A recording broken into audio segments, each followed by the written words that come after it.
Hey everyone, just a quick tip if you don't like graphic detail or spooky stories. I've got a different video posted that you can go watch that's a bit more lighthearted. Again, take this warning or don't take it.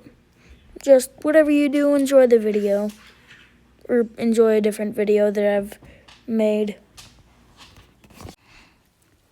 As a kid, we never stayed in the town long, and I never figured out why. Sometimes we'd be there for a day. Other times we'd be there for a month, maximum. So I never had a chance to make any friends. But this one time, I really grew attached to a town, because we stayed there for a month and 2 weeks, which doesn't sound like much, but when you move constantly, that's a lot. Same routine as usual, woken up at 3 in the morning, had to pack what few belongings weren't already packed, get in the car, and drive away as fast as possible. Back then, I was angry at my parents because I didn't want to go. And I didn't really know why. They never gave me a straight answer. Now that I'm older, I can see how strange it was. I don't have much, just one Litten, and he's everything to me. I haven't heard from my family in a while. Now I'm in a small town, a little apartment. But one day, on my way home from work, I found a letter in my mailbox. It was from my uncle. The handwriting was hectic, almost looked like it was written in a hurry, which is strange because my uncle is usually a very relaxed kind of guy.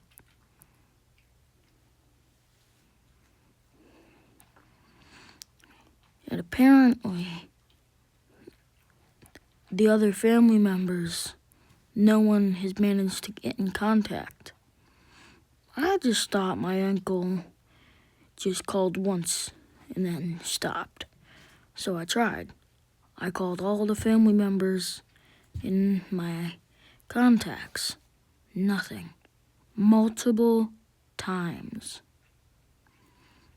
And this is pretty unusual because my family tends to stick together. But then, as I was trying to go to sleep, I heard rustling.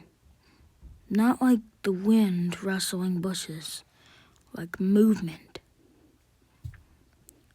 My Litten instantly perked up and started hissing at whatever was there. But it was too dark to see. So I just kind of fell asleep. I woke up a little while later. Litten's asleep now. But the noises were still there.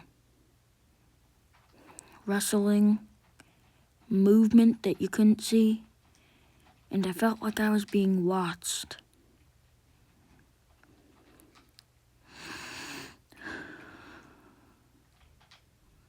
So I knew then what I had to do.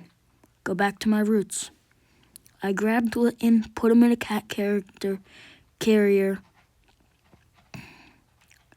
then grabbed a suitcase and put all of the most valuable things in it and left. I didn't tell anyone where I was going, not even the landlord. I texted him later, but never heard back.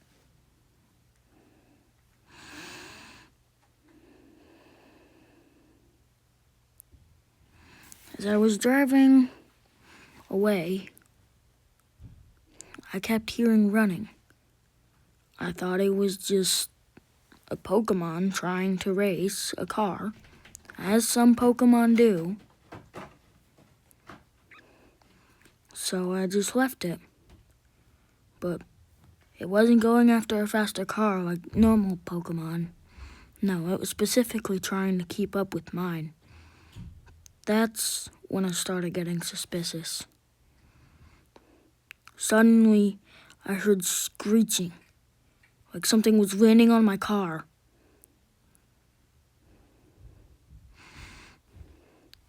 Then, something pierced my car roof. It looked like a water shuriken, something you'd see from a Greninja. But something was off. I couldn't look for long because I had to keep my eyes on the road, but it looked red. Like it wasn't made from water, like it was made from blood. I couldn't tell what was happening, so I just started speeding up more rapidly now, scared for my Litten and my life. Finally, I think I heard it on land and pulled over to get some gas. After closer inspection, the water shuriken was indeed made of blood.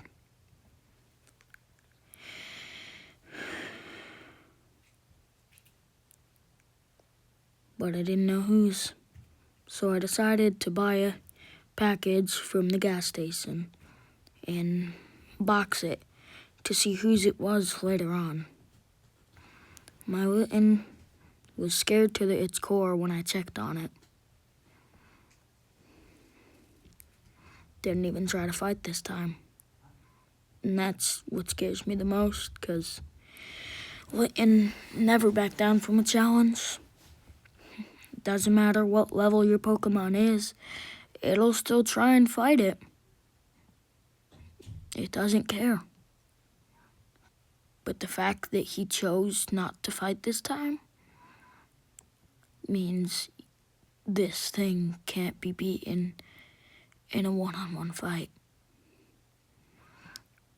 I'd find a police station to get it examined.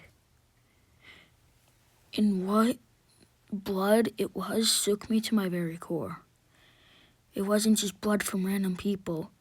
It was the blood from my specific family. No other people's DNA was in it. Just my specific family.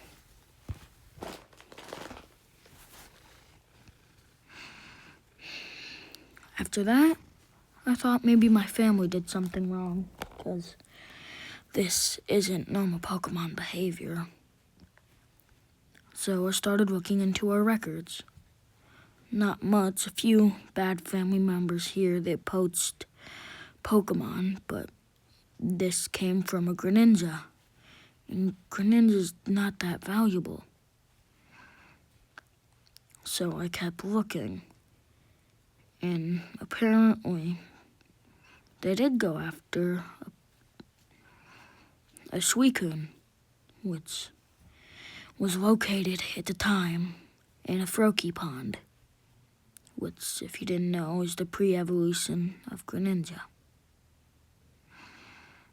So apparently, they got the Suicune, but at the lives of many Froakie, which I'm guessing is why this Greninja is out for so much revenge. Now I'm driving at top speed to wherever to try and get away from this thing, because I doubt I can convince it. Then I hear glass shattering, and my Litten meow, the most pitiful meow the human ear can hear. I pull over instantly and see that the water shuriken, or more accurately, blood shuriken, has pierced my Litten. Well, more accurately, its abdomen. I tried to help it, thought about pulling it out, but I know that pulling it out is probably the worst thing you can do, because then it'll start losing blood at more of a rapid rate. So I tried to drive it to the nearest Pokemon Center, breaking as many laws as it took. But when I finally got there, it wasn't just fainted, it was dead. I found a nice place to bury it. That's when sorrow turned into anger. I went and bought myself an Ultra Ball. I thought maybe if I could catch it, then it'd have to obey me. I just stood out in a parking lot, middle of the night, no cars. I knew it would see me, and to be honest, I wanted it to. I heard something drop and knew instantly that was it. I dodged a few of its blood shuriken, until eventually one found its way into my knee. The pain was unbearable, like my bone was being severed from my body. I pulled it out, knowing that probably wasn't the best idea, and tried throwing it at the Greninja. And when I got a good look at it, it almost paralyzed me with fear. Eyes black with red pupils, dried blood covering it. In that moment, I knew that I was probably gonna die. I'm not very athletic, so I knew that it was a long shot to even try and hit it with the Ultra Ball. I came in close with a water shuriken in hand, like it was treasuring the kill. The moment it reached in range, I threw my Ultra Ball. It just swiped it away.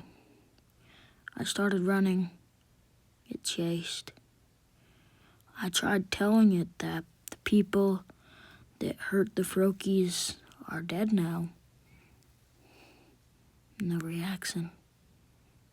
It didn't have a soul left to care. My family broke it. Now I have to pay the price. Finally, I stand there and accept my fate. It's very uplifting. And in the afterlife, I managed to see this Greninja smile, but it wasn't as pleasant as you think. Its teeth were sharper than usual and rotted.